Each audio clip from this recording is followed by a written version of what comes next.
Hello, everybody. Welcome back. My name is Ankit Jain. I'm an English trainer. English language में कभी कभी ऐसी situation आती है कि हमें ये बताना होता है कि हमारे पास उस मोमेंट पे क्या है। कितनी बार हमें ये बताना होता है फॉर एग्जाम्पल कि हमारे पास क्या क्या है।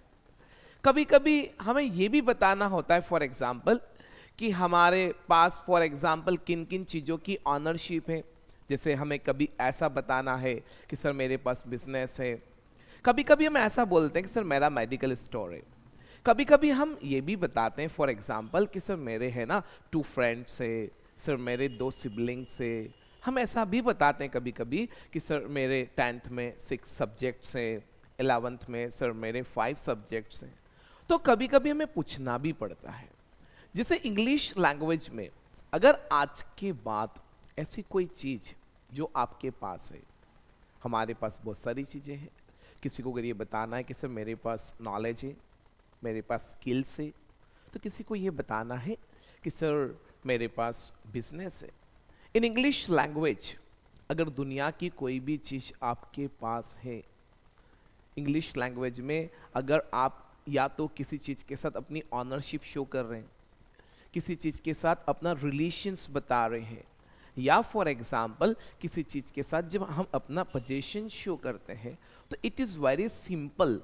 ये हमारे लिए बहुत आसान होता है। इंग्लिश लैंग्वेज में एक वर्ड है, उस वर्ड को यूज़ करके हम यहाँ पे अपने सेंटेंस बनाते हैं। क्या वर्ड है अच्छे से देखिएगा और अच्छे से समझिएगा। मैं बोर्ड पे लिख रहा हूँ। ये इंग्लिश लैंग्वेज में एक वर्ड है जो मैंने बोर्ड पे लिखा है। आज इस वर्ड के बारे में हम पढ़ने वाले हैं। ये जो बोर्ड पे मैंने लिखा है ये वर्ड है हैव, HAVE।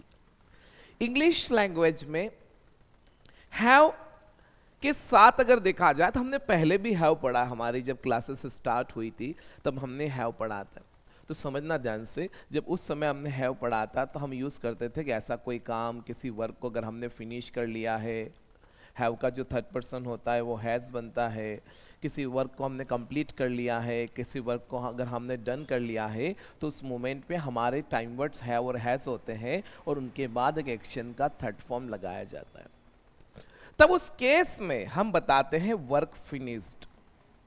तो उस केस में क्या होता है समझना, हैव और हैज़ हमारा टाइम वर्ड होता है, क्योंकि उस केस में एक एक्शन का थर्ड फॉर्म हमें बाद में लगाना पड़ता है। आज हम क्या सीखने जा रहे हैं इंग्लिश लैंग्वेज में। ये 2 वर्ड है, मैं बोर्ड पे लिख रहा हूं। पहला वर्ड है डू और दूसरा वर्ड है हैव।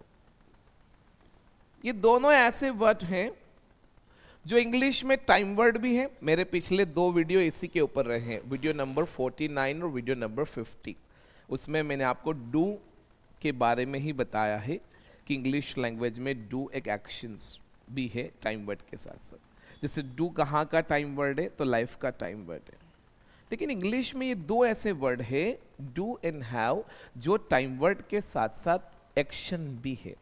तो जैसे वीडियो नंबर 49 और 50 में मैंने डू को एज एन एक्शन पढ़ाया है, ऐसे आज वीडियो नंबर 51 में मैं हैव के बारे में बात कर रहा हूँ। इंग्लिश लैंग्वेज में हैव एक एक्शन का काम भी करता है, यानी ये एक वर्ब ही है। तो हम वीडियो नंबर 51 में यही पढ़ेंगे, इस वीडियो में यही पढ़ेंगे। जब इंग्लिश लैंग्वेज में कोई वर्ड टाइम वर्ड से एक्शन बनता है, तो देखो एक्शन का एक पर्टिकुलर मीनिंग होता है। यहाँ इस डू का क्या मीनिंग है, तो यहाँ डू का मतलब होता है फॉर एग्जाम्पल कुछ ऐसे इवेंट, ऐसे काम को करना जिनको करने के लिए या तो कोई पर्टिकुलर स्पेसिफिक एक्शन नहीं। तो जब इंग्लिश में हैव एक्शन बना तो इसका मतलब क्या होता है, तो इसका मतलब होता है कि ऐसी कोई भी चीज जो आपके पास है, पास होने का मतलब नियर नहीं, आप उस चीज के ऑनर हैं। जैसे फॉर एग्जाम्पल मुझे बताना है कि मेरे पास ये बोर्ड है, तो मेरे पास ये बोर्ड है, इसका मतलब क्या, फॉर एग्जाम्पल ये बोट मेरा, यदि इस बोट को मैंने ऑन किया हुआ है, खरीदा हुआ है, इसकी ऑनरशिप मेरे पास है, ये पोजीशन बता रहा हूं। तो समझना पास होने का मतलब नियर नहीं। ओके, ध्यान रखना। तो आज इस वीडियो में हम यही पढ़ेंगे। तो इंग्लिश लैंग्वेज में जब हैव एक्शन बनता है तो उससे हम क्या क्या बता सकते हैं, तो उससे हम रिलेशंस बता सकते हैं, ऑनरशिप बता सकते हैं, उससे हम ये बता सकते हैं फॉर एग्जाम्पल कि हमारे पास क्या क्या है, उससे हम पोजीशन बताते हैं। तो तो समझना ध्यान से इस वीडियो को, एंड तक पूरा देखिए, बहुत सारी चीजें मैं सिखाऊंगा इस वीडियो के एंड में। ओके, तो प्लीज देखिए, शुरुआत करते हैं। अब समझिए, कोई भी दुनिया की चीज अगर आपके पास है तो आप अपने बारे में बात कर रहे हैं तो आगे आई लगा दीजिए, और आपके पास है फॉर एग्जाम्पल तो आई के बाद हैव लगा दीजिए। जो भी चीज आपके पास है, फॉर एग्जाम्पल कोई भी चीज हो सकती है, वॉट एवर इट इज, तो इंग्लिश लैंग्वेज में आपका सेंटेंस बनेगा आई हैव, और पीछे उस चीज का नाम लगा देना जो आपके पास है, जो भी चीज। जैसे सपोज मुझे बताना है कि मेरे पास कार है, तो मेरा सेंटेंस ये बन जाएगा आई हैव अ कार। इस केस में हैव जो है वो एक्शन का काम कर रहा है, ध्यान रखना, यहां पे हैव एक्शन है, यहां हैव का मीनिंग है। जैसे हम बोलते हैं फॉर एग्जाम्पल कि आई हैव टेकन लंच, तो इस केस में क्या होता है, हैव जो होता है वो टाइम वर्ड होता है, क्योंकि उसके बाद एक अलग से एक्शन है, टेक, और टेक का थर्ड फॉर्म टेकन है, ये बता रहा है इस वर्क को फिनिश। लेकिन यहां हैव ही खुद अपने आप में एक एक्शन बन के बैठा हुआ है, क्योंकि यहाँ पीछे क्या लिखा हुआ है, अ कार, जो एक नॉन एक्शन है, तो यहाँ हैव का मीनिंग है, और जब वर्ड एक्शन बनता है तो उसका एक मीनिंग निकलता है। जैसे इस केस में हैव का कोई मीनिंग नहीं है, खाली टाइम वर्ड है, यहाँ मीनिंग टेकन का है, तो ये ध्यान रखना है, डोंट गेट कंफ्यूज्ड।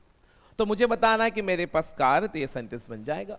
अगर मुझे बताना है कि मेरे पास लैपटॉप है, तो बनेगा आई हैव अ लैपटॉप। मुझे बताना है कि सर मेरे पास है ना डेबिट कार्ड है, तो बनेगा I have a debit card. मेरे पास एटीएम कार्ड है, I have an ATM card. मेरे पास स्किल्स है, आई हैव स्किल्स।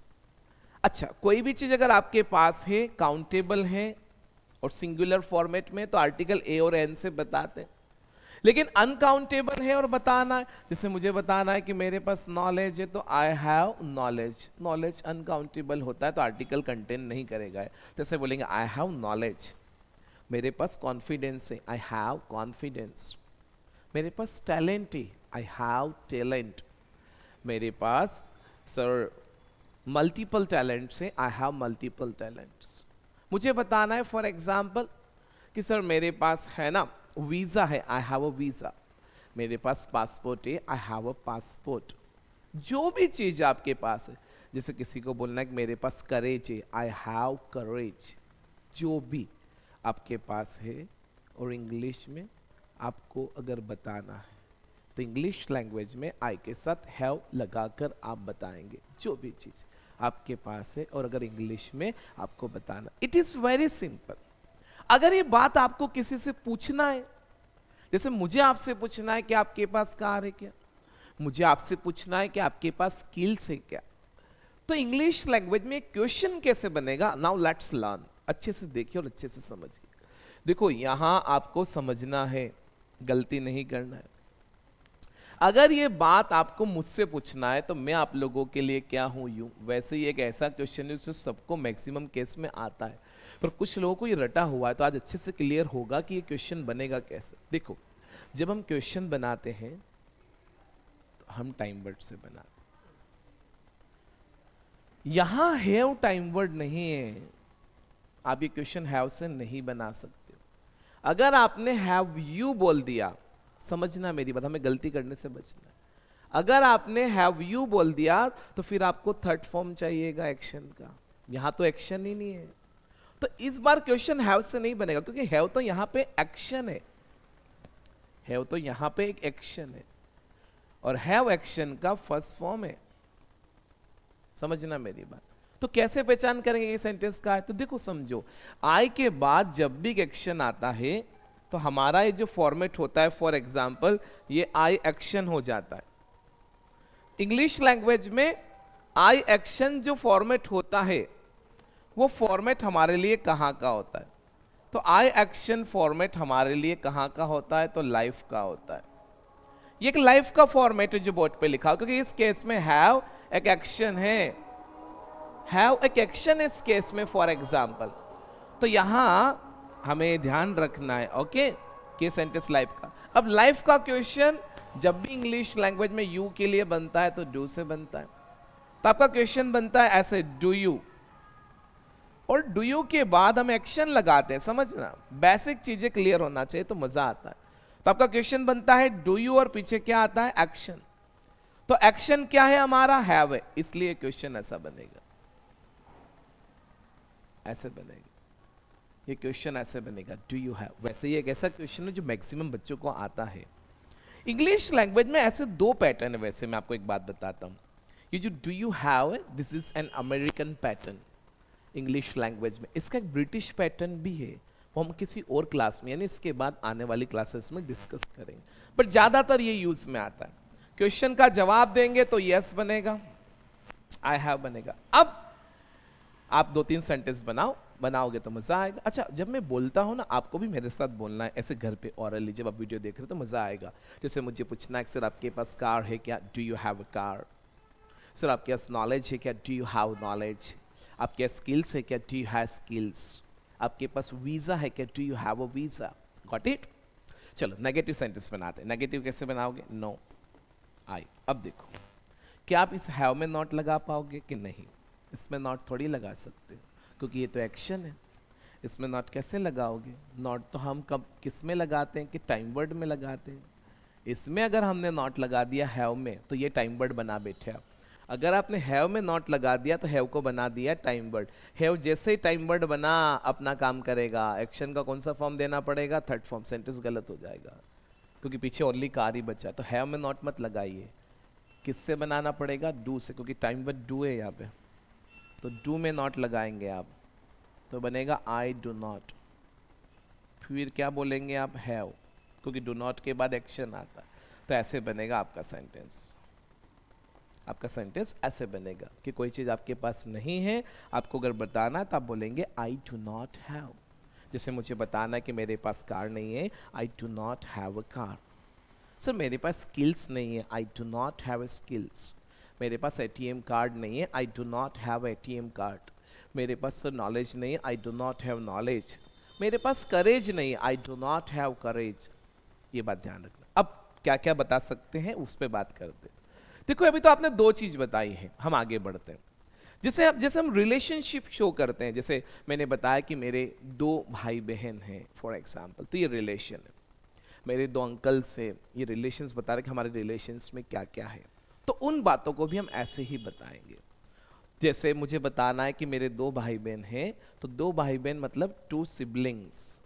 भाई बहन के लिए जो कॉमन वर्ड है, देखो इंग्लिश में क्या होता है, जो दो नाम से पैर बने उनके लिए एक सिंगल वर्ड भी बना है। जैसे फादर एंड मदर के लिए पेरेंट्स है, ब्रदर एंड सिस्टर के लिए सिबलिंग्स है, नेफ्यू एंड नीस के लिए निबलिंग्स है, अंकल आंटी के लिए पिबलिंग्स है, ऐसे वर्ड बने हैं।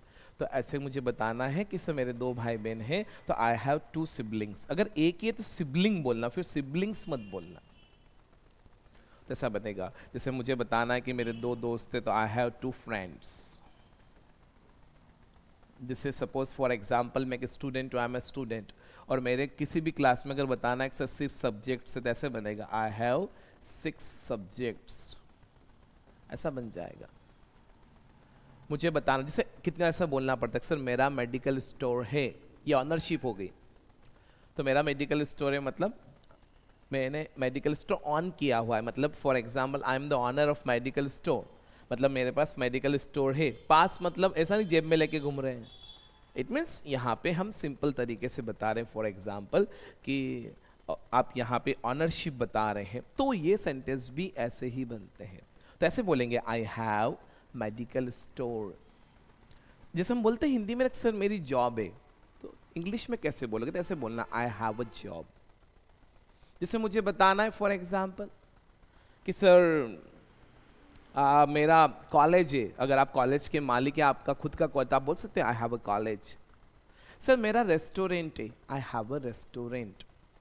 आप 2-3 सेंटेंस कमेंट बॉक्स में जरूर बताएं। पहला तो ये बताइए कि आपके पास क्या है, कोई भी चीज़, bike, scooty, pen, laptop, whatever. दूसरा सेंटेंस बनाइए कि आपके पास क्या है, जॉब है, बिजनेस है, वो बताइए फॉर एग्जाम्पल। तीसरा बताइए कि आपके कितने सिबलिंग्स हैं, वो बताइए। मेरे कितने सिबलिंग्स है ये बात मुझे बताना, तो आई हैव करके, जैसे मेरे तो 2 सिबलिंग्स हैं, मैं बोल दूंगा आई हैव 2 सिबलिंग्स। अंकल अगर देखा जाए तो भी 2 ही मेरे, आई हैव 2 अंकल्स।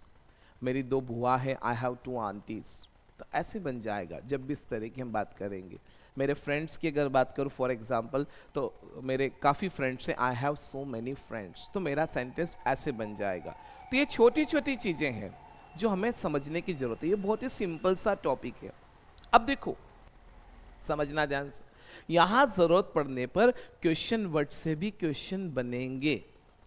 जैसे आपने बोला कि sir do you have a car, मैंने बोला yes I have a car, तो पूछ सकते हैं कि कौन सी कार है सर आपके पास, तो कौन सी कार को क्या बोलोगे, विच कार, फिर डू यू और हैव लगाना, ऐसे बोलना कि सर आपके पास कौन सी कार है, तो which car do you have, तो जो भी है बता देना। जैसे किसी से पूछना है कि सर आपके पास कौन सा मोबाइल है, तो विच mobile do you have,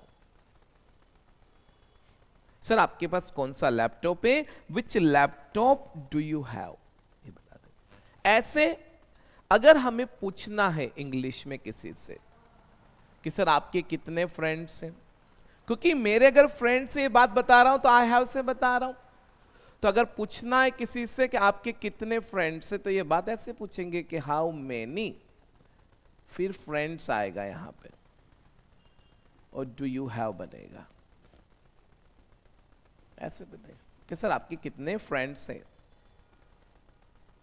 sir आपके कितने ब्रदर एंड सिस्टर है, मतलब आपके कितने सिबलिंग्स है, तो how many siblings do you have, ऐसे बन जाएगा। सर आपके कितने अंकल्स है, how many uncles do you have, ऐसे बन जाएगा। तो ये हमें बताते आना चाहिए और पूछते भी आना चाहिए। आप लगभग सेंटेंस बनाएं ऐसे 10-15 कि आपके पास क्या क्या है, रिलेशंस बताएं, आपके पास फॉर एग्जांपल रिलेशन में कौन कौन लोग हैं, कितने अंकल है, कितने आंटी है, कितने कजिन्स है, कितने फ्रेंड्स है, आप एक स्टूडेंट है तो आपके कितने सब्जेक्ट्स है। जैसे मुझे पूछना है कि आपके कितने सब्जेक्ट्स हैं, आप जिस भी क्लास में पढ़ते हैं, तो ऐसा बनेगा how many subjects do you have, ऐसे बोलेंगे जब भी इस तरह की बात करें। ये बहुत सारी चीज़ें बताता है। जब भी इंग्लिश लैंग्वेज में अगर हमें ऐसा बताना है तो ऐसा सेंटेंस हमारा बनेगा। अब समझना कहां कहां यूज हो सकता है आई हैव। देखो इंग्लिश में मैंने बताया था कि जो रूल्स यू के साथ है वही रूल्स वी के साथ भी है और दे के साथ भी। तो वी और दे के लिए भी क्वेश्चन डू से ही बनेगा। जैसे अगर हमें पूछना है तो बनेगा डू वी हैव, और दे के लिए बनाना है तो बनेगा डू दे हैव। वी और दे क्या होते हैं, मैंने पूरा वीडियो वी दे पे बना रखा।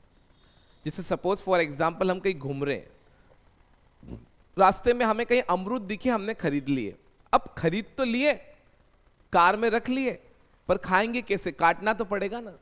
तो हम में से किसी ने पूछ लिया कि क्यों हमारे पास चाकू है, हमारे पास क्यों पूछा है, क्योंकि इतने सारे बैठे ना। हाँ, किसी एक से क्यों तेरे पास चाकू है क्या, तो ऐसा उस समय ऐसा नहीं पूछेंगे, क्योंकि हम सब है ना, सब खाएंगे, तो सबको इन्वॉल्व करके बोलना पड़ेगा कि कोई भाई हमने अमरूद तो ले लिए, चाकू है हमारे पास, तो ऐसा बनेगा do we have a knife, कि हमारे पास चाकू है।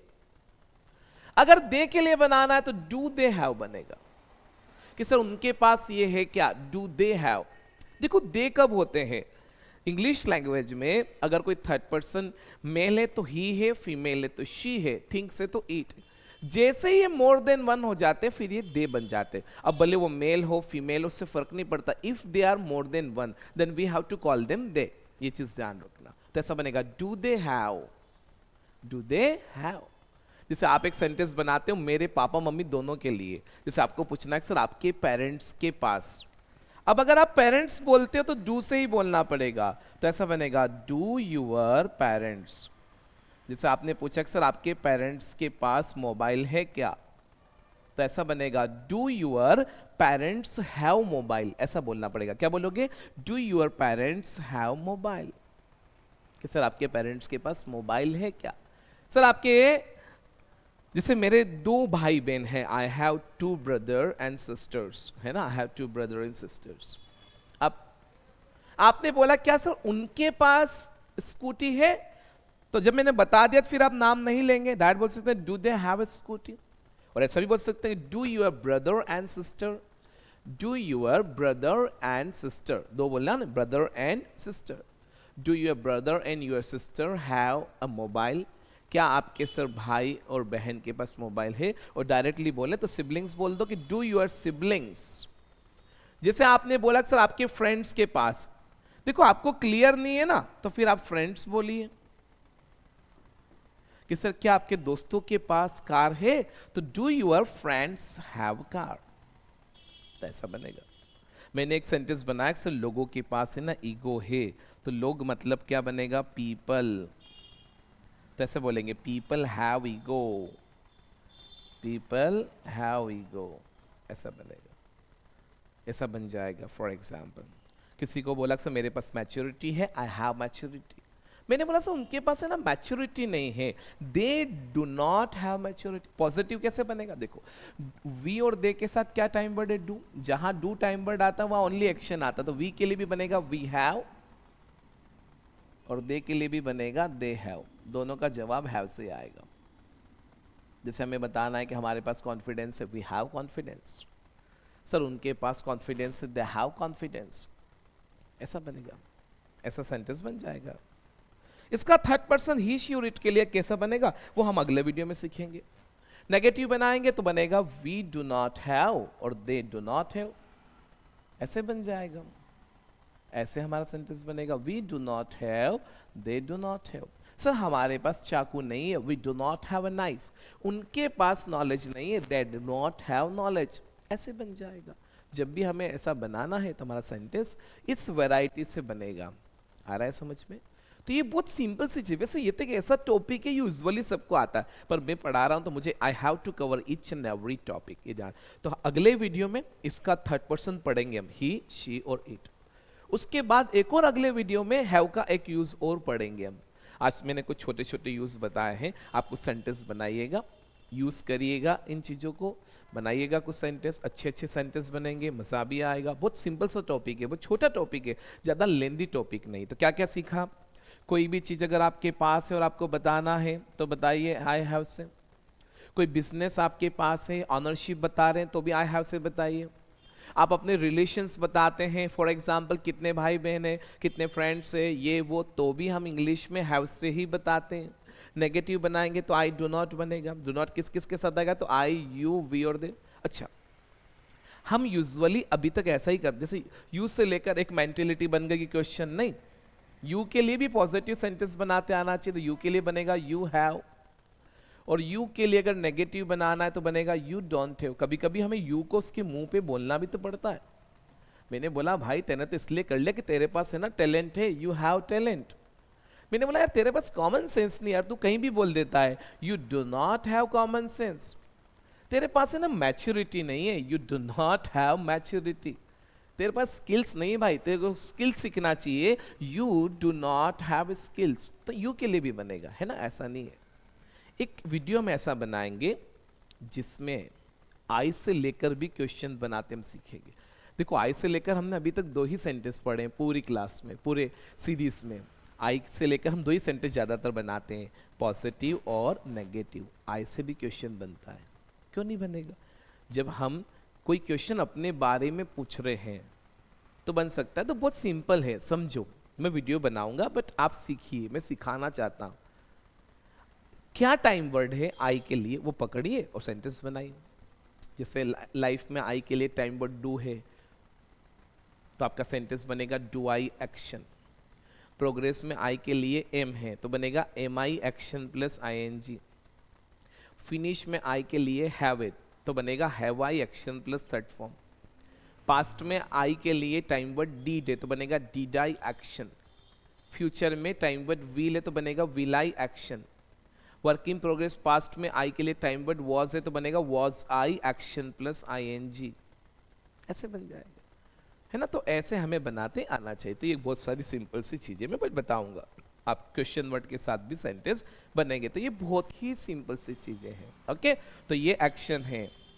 अब एक चीज और ध्यान रखना, अगर कोई वर्ड एक्शन बनता है, क्या बनता है समझना ध्यान से।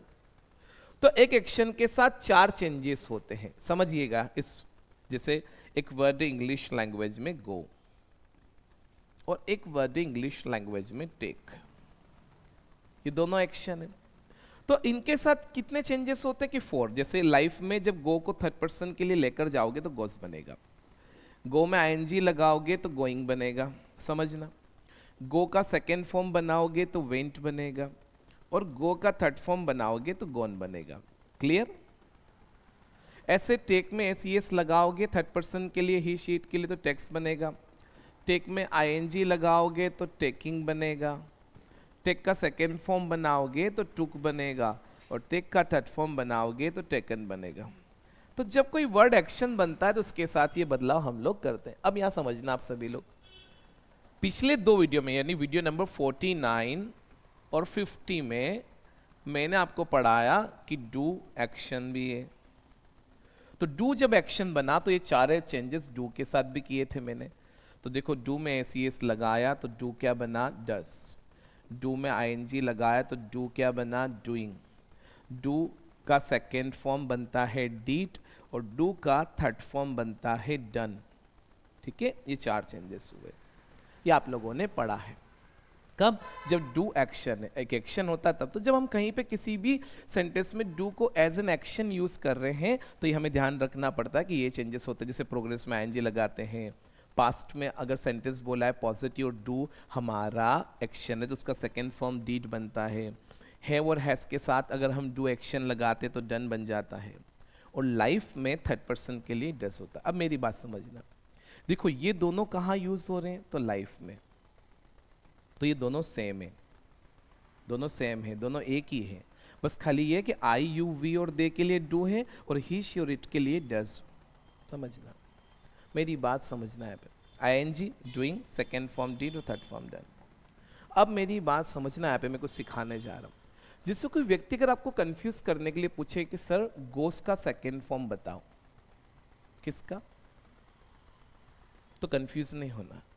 सेकेंड फॉर्म हम जब भी बताएं बेस वर्ड को देखकर, क्योंकि गोस तो कैसे बनाए? गो में ईएस लगाकर। तो डस कैसे बनाए? डू में ईएस लगा। तो कंफ्यूज नहीं होना है। कोई बोले ना कि गोस का सेकेंड फॉर्म बनाओ, तो वो सेकेंड फॉर्म जो गो का है वही गोस का होता है, क्योंकि गो और गोस सेम है। खाली गोस एक ईएस फॉर्म है, ही शी और इट के लिए लाइफ में लगता। अच्छा, दोनों कहां लगते हैं? दोनों लाइफ में ही लगते हैं। तो दोनों सेम ही हुए ना, अलग अलग कैसे हुए? दोनों सेम हुए तो अलग अलग नहीं हुए हैं। तो इस बात को हमें ध्यान रखना है, कभी भी कंफ्यूज नहीं होना है। तो जैसे डू और डस सेम है, दोनों कहाँ के? लाइफ के। तो लाइफ का पास्ट डीड होता है। तो कोई आपको बोले कि डस का सेकेंड फॉर्म बताओ, तो मैं बताऊं जो डू का सेकेंड फॉर्म है वही डस का है। ठीक है, क्योंकि जो भी फॉर्म्स बनते हैं सेकेंड और थर्ड वो बेस फॉर्म से बनते हैं। तो बेस फॉर्म गो है, तो यहां बेस फॉर्म डू है। क्लियर? मेरी बात समझ में आ रही है? तो ये छोटी सी चीज तो समझना, कंफ्यूज नहीं होना। जैसे कोई बोलते कि टेक्स का सेकेंड फॉर्म बताओ, तो जो सेकेंड फॉर्म टेक का है वही टेक्स का है। क्या? टुक। ध्यान रखो। अब यहां मैं कुछ सिखाना चाह रहा हूं, जैसे डू, डस, डूइंग, डीड और डन। ये जब एक्शन है तब ये चेंजेस हुए। लेकिन इन 5 में से 3 ऐसे वर्ड है जो टाइम वर्ड भी है। 5 में से 3 ऐसे वर्ड है जो क्या भी है? टाइम वर्ड भी। पहला कौन? डू। दूसरा कौन? डस। और तीसरा कौन? डीड। आई बात समझ में? जो एक टाइम वर्ड भी है। डू लाइफ का टाइम वर्ड है, डस भी कहाँ का? लाइफ का। और डीड कहाँ का? पास्ट का। अब क्या क्या टाइम वर्ड बने? एक तो बेस फॉर्म टाइम वर्ड बना है, एक ईएस वाला फॉर्म टाइम वर्ड बना है, और एक सेकेंड फॉर्म टाइम वर्ड बना है। ठीक है, तो ये ध्यान रखना। जैसे डीड पास का टाइम वर्ड भी है और डीड डू का सेकेंड फॉर्म भी है। तो टाइम वर्ड कौन कौन बने? एक तो बेस फॉर्म, एक उसका ईएस वाला फॉर्म, और एक उसका सेकेंड फॉर्म। ये 3 टाइम वर्ड बने। अब यहां समझिए, जैसे हैव एक एक्शन है, तो इसमें भी ऐसे 4 चेंजेस होंगे जो यहां हुए। तो हैव में पहला जब चेंज होगा एस या एस वाला, तो ऐसे होगा, एस लगेगा तो हैव्स बनेगा, हैव्स, HAVES। फिर हैव में आईएनजी लगाओगे तो हैविंग बनेगा। हैव का सेकेंड फॉर्म बनाओगे तो हेड होता है, HAD, हेड, हेड बोलते हैं। क्या बोलते हैं, हेड, HAD। और हैव का थर्ड फॉर्म बनाओगे तो वो भी हेड होता है, ध्यान रखना। हैव का सेकेंड फॉर्म भी हेड है और हैव का थर्ड फॉर्म भी हेड है। अब आप सोच रहे होंगे सर आपने इतना सारा बता दिया पर इसमें कहीं से कहीं तक हेज ही नहीं आया है, कहीं से कहीं तक हैज वर्ड ही नहीं आया। जैसे हम पढ़ते हैं ना कि हैव का थर्ड पर्सन हैज होता है, तो मेरी बात समझना, अच्छे से देखना, आज के बाद जीवन में कंफ्यूजन नहीं होगा आप लोगों का। जब हैव टाइम वर्ड होता है तो थर्ड पर्सन के लिए हैज हो जाता है, दोनों सेम है ना, अलग अलग नहीं, क्योंकि ये थर्ड पर्सन के लिए हैज बन रहा है। तो एक तो क्या गलती करते हैं बहुत सारे बच्चे, ऐसा याद कर लेते हैं कि हैव का थर्ड फॉर्म हैज होता है, नहीं, हैव का थर्ड पर्सन हैज होता है। जब हैव टाइम वर्ड होता है तो उसका थर्ड पर्सन हैज होता है, तो ये थर्ड पर्सन के लिए हैज बनते, तो दोनों अलग अलग कहाँ हुए, दोनों सेम है ना, क्योंकि दोनों एक ही वेराइटी के लिए यूज हो रहे हैं। जब ये टाइम वर्ड है तो थर्ड पर्सन के लिए हैज बन जाता है, समझना मेरी बात, ठीक है। तो ये दोनों सेम है, थर्ड फॉर्म नहीं है, वो थर्ड पर्सन है। हैव का third form, second form had है और थर्ड फॉर्म भी क्या है, हैड है। तो हैज कहां गया, तो ये रह गया। जैसे आपने डू में येस लगाया तो डस बना, टेक में येस लगाया तो टेक्स बना है, तो हैव में लगाओगे तो एस लगा तो HAVE स्पेलिंग है, तो एस आएगा तो हैव्स ही बनेगा। पर क्या हुआ, लैंग्वेज में बदलाव होते रहते हैं। ये हैव वर्ड कैसे बना है, तो हैव वर्ड हैबन से बना है। फिर हैज वर्ड कैसे बना है, तो हैज वर्ड हैथ से बना, HATH, हैबन HABBAN, आई थिंक हैबन। तो ये फॉर एग्जाम्पल पहले ज़माने में ये यूज़ होता था। हैबन से हैव बना है, हैथ से हैज बना है। तो क्या हुआ, जब मॉडर्न इंग्लिश लैंग्वेज की बात आती है तो हैव में एस लगाते तो बनता तो हैव से। जब ये एक्शन है, जब ये क्या, मैं क्या सिखा रहा हूँ, जब हैव को हम कहीं पे एक्शन के फॉर्म में यूज़ करें, इस वीडियो में हमने यही पढ़ा है। अभी तो इसके ऊपर अगला वीडियो भी आएगा तो उसको भी ध्यान से देखना है ना, ठीक है। तो समझो ये जो हैव्स बना है, जैसे आपने बोला कि आई हैव अ कार, अब ये थर्ड पर्सन के लिए बोलना है कि मेरे पापा के पास कार है, तो पापा के पास कार है तो हैव एक्शन है, और थर्ड पर्सन में टाइम वर्ड डू डस बनेगा, तो डस का जवाब देंगे तो एक्शन में ऐसे ये आएगा। अगले वीडियो में बात करूंगा, ओके। या तो अगला वीडियो में अलग से शूट करके ऐसे ही बनाऊंगा, या फिर मैं किसी रिकॉर्डेड वीडियो डाल दूंगा, मतलब कोई क्लास में पढ़ाऊंगा तो उसका डाल दूंगा, जैसा भी होगा, इसलिए मैं आज क्लियर कर देता हूं। तो एस लगाए तो हैव्स बनाए, तो क्या होता है कि अगर आप इसे हैव्स बोलते हैं, जैसे मुझे बोलना है कि आई लाइक टी, मुझे चाय पसंद है, पापा को पसंद है तो माई फादर लाइक्स टी बोलता हूं। मुझे बोलना है कि मैं मार्केट जाता हूं, आई गो टू मार्केट, मेरे पापा जाते हैं तो my father goes to market. मैं चाय पीता हूं, आई टेक टी, मेरे पापा पीते हैं, माई फादर टेक्स टी। मैं जॉब करता हूं, आई डू अ जॉब, मेरा ब्रदर जॉब करता, my brother does a job. तो मेरे पास कार है, आई हैव अ कार, मेरे पापा के पास कार है, my father haves a car, यही बोलूंगा, यही बोलना चाहिए ना, my father haves a car. But आप चाहें तो, और ऐसा होता है, तो इसको क्या किया गया, थोड़ा छोटा कर दिया गया, इसको थोड़ा सा शॉर्टर कर दिया गया। तो उसके लिए बीच में से दो वर्ड हटाएं, पहला वी और दूसरा ई, छोटा करने के लिए है उसको छोटा करने के लिए इसके बीच में से दो वर्ड हटाए, वी और ई। तो अब क्या बचा, एच ए और हैज। समझना हैज कैसे बना है, भले ही हमारा हैव थर्ड पर्सन के लिए हैज बनता है टाइम वर्ड में, तो भी वो ऐसे ही बना है, ओके। और सॉरी गाइस, तो भले ही वो एक्शन हो थर्ड पर्सन के लिए, अच्छा ऐसे एस तो लाइफ के सेंटेंस में ही लगता है, तो ये लाइफ ही तो है, ये भी लाइफ है, ये भी लाइफ है और ये भी लाइफ है, अरे बस समझ, तो कभी कंफ्यूज नहीं होना। तो हैज थर्ड फॉर्म नहीं, हैज फर्स्ट ही है। जैसे ये दोनों फर्स्ट है ना, दोनों लाइफ के हैं, ये डू और डज भी फर्स्ट फॉर्म ही है, टेक और टेक्स भी फर्स्ट फॉर्म ही है। तो है और हैज दोनों फर्स्ट है, क्योंकि ये इसका थर्ड पर्सन है, थर्ड फॉर्म नहीं है, थर्ड पर्सन है, ये दोनों फर्स्ट फॉर्म है। बस हैज हैव का एस वाला फॉर्म होता है। तो मैंने क्या बोला, कोई कंफ्यूज करने के लिए ऐसे पूछे कि हैज का सेकेंड फॉर्म बताओ, तो हैज का सेकेंड फॉर्म वही है जो हैव का है, हेड। कोई पूछे कि हैज का थर्ड फॉर्म बताओ, तो जो थर्ड फॉर्म हैव का है वही हैज का हैड। ये दोनों सेम होते हैं बेटा। आ रही बात समझ में? प्लीज ओके, ये चीज समझना ध्यान से। तो चीजों को समझना है इंग्लिश लैंग्वेज में। अब एक चीज अगले वीडियो में जब आएगा तो उसमें बात करेंगे, क्योंकि टॉपिक पढ़ा है ना, तभी ज़्यादा बात नहीं कर सकता। वैसे मुझे लगता है कि आप लोगों को क्लियर हुआ होगा। नहीं क्लियर हुआ है अगर, तो आप मुझे कमेंट करिएगा ज़रूर, मैं फिर बात करूँगा और कुछ तरीके से इसे बात करेंगे। अगला वीडियो जब आएगा इसी हैव एक्शन के ऊपर ही आएगा और थर्ड पर्सन आएगा, तब एक बार मैं और इसके बारे में बात करूँगा। आई बात समझ में? तो ये चीज़ ध्यान रखना। Okay guys, thank you so much and see you in next video.